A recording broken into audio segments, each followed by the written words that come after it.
de tristesse. Dis tout à Jésus, dis tout à Jésus. Son cœur est ouvert à ta voix sans cesse. Oh, dis tout à Jésus.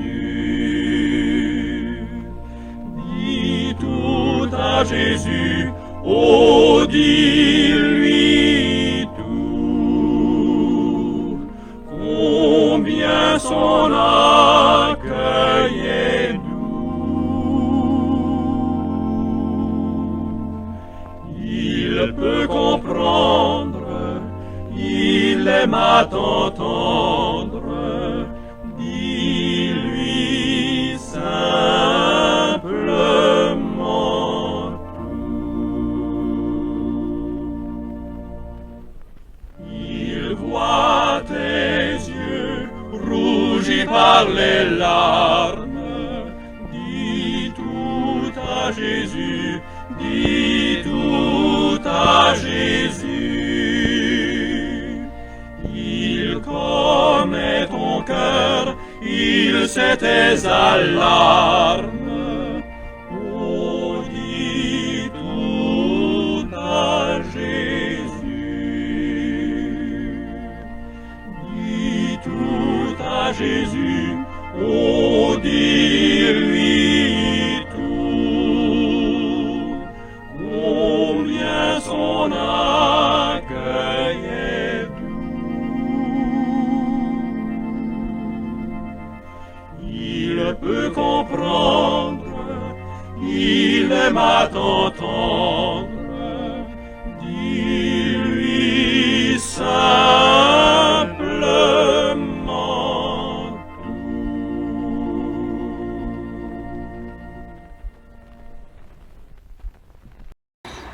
Bon matin tout le monde, bonjour. Que la grâce de Dieu soit sur vous, quel que soit l'endroit où vous seriez à pareille heure. Ne m'appelez pas Naomi, appelez-moi Mara, car le Tout-Puissant m'a rempli d'amertume. 8, chapitre 1er, verset 20. 8, chapitre 1er, verset 20. Dans la Bible, nous trouvons l'histoire de Naomi. Son mari avait emmené sa famille vivre à Moab. Lui et leurs 2 fils sont morts. Quelques années plus tard, Naomi est retournée à Bethléem, les mains vides. Néanmoins, Ruth, sa belle-fille, l'accompagna. Vous rappelez l'histoire. Vous rappelez l'histoire. L'histoire entre Ruth et Orpa. Parce que les mecs et Naomi avaient 2 garçons. Chacun d'eux s'était marié à une Moabite, dont Ruth et l'autre Orpa. Ému au retour de Naomi dans son patelin, ému, les femmes de la ville se sont demandé: est-ce là Naomi? Vous lirez cela au verset 19, à la fin du verset 19. Voilà pourquoi Naomi leur intima l'ordre de ne plus l'utiliser, de ne plus utiliser ce nom-là, de ne plus l'appeler Naomi, qui signifie celle qui m'est agréable. Naomi, vous qui êtes appelé Naomi, est-ce que vous savez ce que signifie votre nom? Voilà, votre nom signifie celle qui m'est agréable, qui est agréable à quelqu'un. En l'occurrence, à l'Éternel, à Dieu. Et Naomi demanda de l'appeler désormais Mara. Mara. qui signifie quoi? Amer. A-M-E, accent grave, R-E, amer. Car, dit-elle, elle donne l'explication, le Tout-Puissant m'a rempli d'amertume. Et elle continue pour dire, au verset 21, j'étais dans l'abondance à mon départ, mais l'Éternel me ramène les mains vides. Aïe. Bien-aimés, prenez besoin de vous dire que c'est le cas de plusieurs d'entre nous. Surtout les membres de la communauté qui vivent en diaspora. Un peu partout. Disséminés sur toute la planète. Sur toute la planète. Naomi dit, j'étais dans l'abondance à mon départ, mais l'Éternel me ramène les mains vides. Il se peut que, par suite du concours des circonstances, vous vouliez vous appeler Amer, Amer R ou Amer E. Amer, M-E, accent grave, R-E. Des amis, des proches ou une mauvaise santé vous déçoivent-ils? Vous méritiez mieux, d'après vous. Vous méritiez mieux, mais sans l'obtenir. Et vous êtes maintenant aigri. Vous êtes maintenant amer. Amer, R, M-E-R. Et amer, M-E, accent grave, R-E. Vous devriez avoir raison. Vous devriez avoir raison. Je le répète, vous devriez avoir raison parce que tout simplement j'ignore ce qui vous est advenu, comment vous étiez auparavant et ce que vous êtes devenu maintenant, celui ou celle que tu es devenu maintenant. Naomi est revenue à Bethléem amère, mais elle est quand même revenue. Ça fait toute la différence. Je ris de ça parce que ça fait tellement toute une différence. Elle est revenue quand même. Vous pouvez vous aussi rentrer chez vous. C'est ce que je veux dire. Tout comme Naomi a fait. Tout comme Naomi a fait. Vous pouvez vous aussi rentrer chez vous. Qu'est-ce que j'entends par chez vous? Ne me regardez pas avec de grands yeux ou bien de grandes oreilles. Non, je ne suis pas si fou que ça. Qu'est-ce que j'entends par rentrer chez vous? Venez à Jésus. Venez à Jésus, le descendant de Ruth, né à Bethléem. Venez vous reposer dans son amour. Venez vous blottir dans ses bras d'amour. Venez poser votre tête sur son sein. Venez. Venez. Venez. Venez baigner ses genoux de vos larmes. En son temps, vous savez, en son temps, lorsque le temps était venu, Dieu a changé l'amertume de Naomi en heureux accomplissement de ses desseins parfaits. Je le répète pour vous. Lorsque le temps de Dieu était arrivé, qu'est-ce qu'il a fait? Il a changé l'amertume de Naomi en un accomplissement heureux de ses desseins à lui, de ses plans parfaits. Bien-aimés, lisez le chapitre 4 de Ruth, du verset 13 jusqu'au verset 22, et vous verrez. Quel nom vous décrit? Que signifie le fait de vivre selon le nom décrivant qui vous êtes en Jésus? Hein? Qu'est-ce que cela signifie? Le fait de vivre selon le nom qui vous décrit, qui décrit qui vous êtes en Christ. Voilà 2 questions à laquelle vous allez devoir réfléchir et répondre. Courbons nos fronts et prions le Seigneur.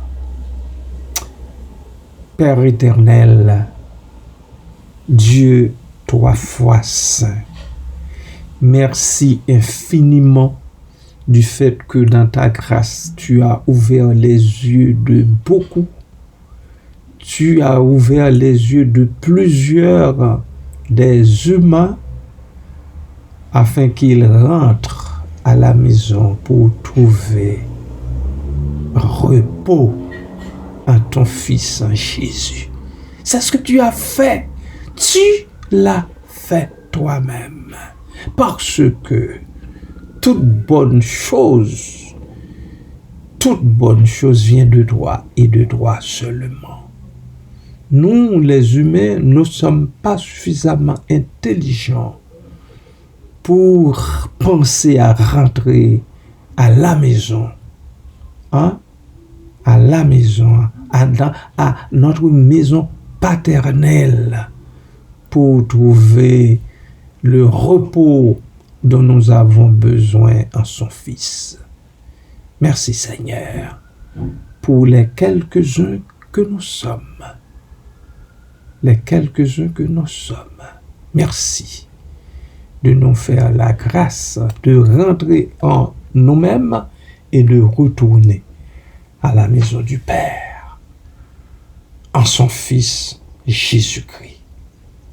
Béni soit ton nom, Papa, à toujours et à perpétuité. Amen.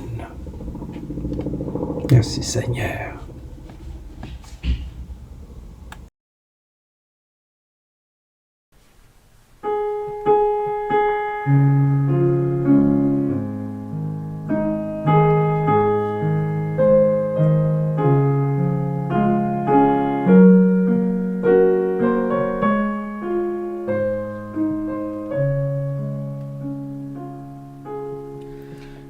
Quel repos est le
le sang du calvaire, tous mes ennemis, Jésus les a vaincus.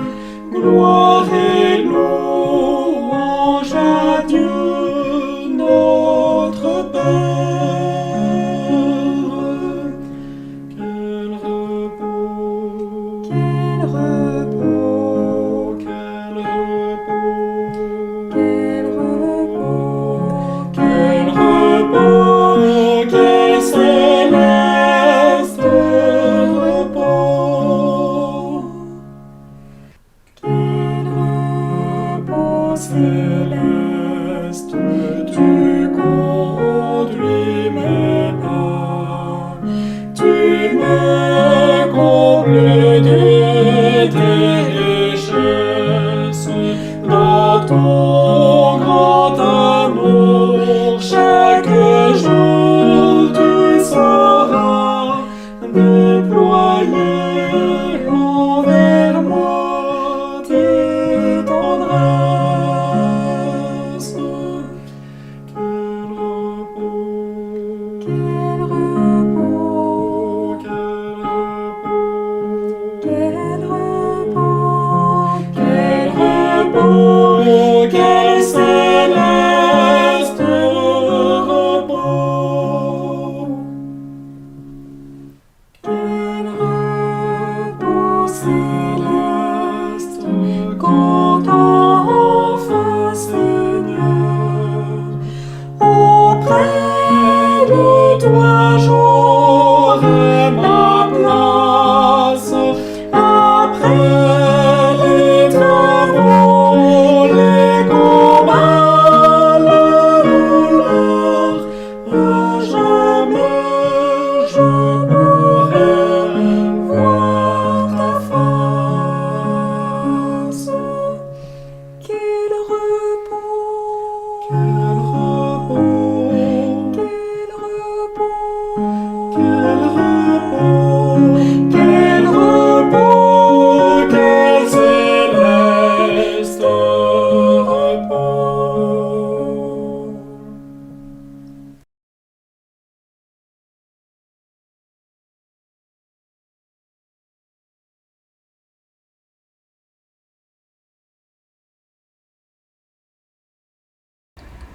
Le troisième couplet attire mon attention de façon particulière. Je ne sais pas quel couplet attire mieux votre attention à vous, mais moi, c'est le troisième. Quel repos céleste tu conduis mes pas. Alléluia. Parce que c'est le Seigneur qui conduit nos pas, bien-aimés. Tu me combles de tes richesses. Tel que tu es riche en Christ. Pauvre dans le monde et aux yeux des gens du monde. Mais tu es riche en Christ. En tout cas, moi, je le suis en lui. Tu me combles de tes richesses dans ton grand amour. Chaque jour, tu sauras déployer envers moi tes tendresses. C'est ce que le Seigneur fait chaque jour. Chaque jour, je me lève le matin, je vois encore son soleil levé, ses rayons qui balaient les pavés là, qui balaient le sol, le gazon, etc., qui frappait aux cimes des arbres. Et ça fait toute ma joie. Et je dis, béni soit l'Éternel. Encore une autre jour, après avoir dormi durant la nuit, me revoilà debout sur mes deux jambes. Alors je bénis son Saint-Nom. Au lieu de rester là à morfondre à cause de mes détresses, de mes maladies, de mes souffrances, de mes peines. Je relis encore le troisième couplet. Quel repos céleste, avec un très beau point d'exclamation, comme les autres, comme la première et la deuxième strophe. Okay? Tu conduis mes pas, tu conduis mes pas, tu me combles à part de cela de ta richesse. L'auteur ne dit pas, hein, alors c'est Horatio son nom, hein, il ne dit pas tu me combles des richesses de ce monde, hein, de toutes les richesses de ce monde, mais tu me combles de tes richesses. Et il explique, pour moi c'est une explication, dans ton grand amour, chaque jour tu sauras déployer envers moi tes tendresses. Bien-aimé, lorsqu'on connaît l'histoire qui a donné lieu à ce poème, je dirais à ce poème d'amour, on comprend combien que c'est important ici. Les paroles qui sont plaquées sur cette feuille blanche. Cet Horatio a perdu sa femme et ses enfants. Et ses enfants en un instant, le même jour. Le même jour. Et suite à cela, à entendre la nouvelle de ces pertes énormes, il a pris son stylo et il a écrit It is well. Il a écrit les mots qui sont traduits ici de l'anglais en français, les mots que vous avez sous vos yeux. Faites une petite recherche et vous verrez.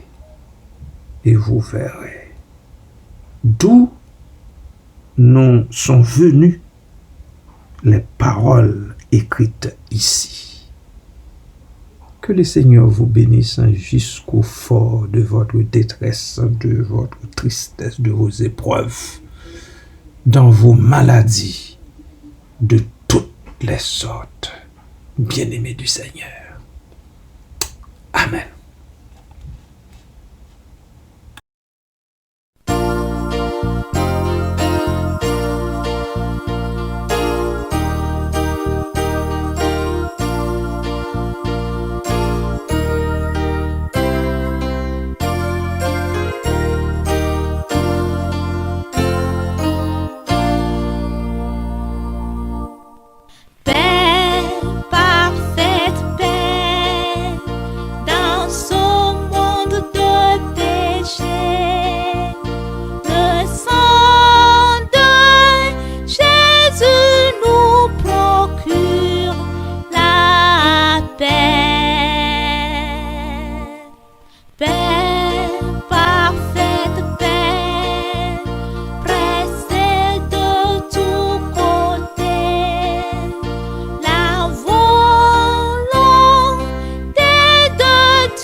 grâce envers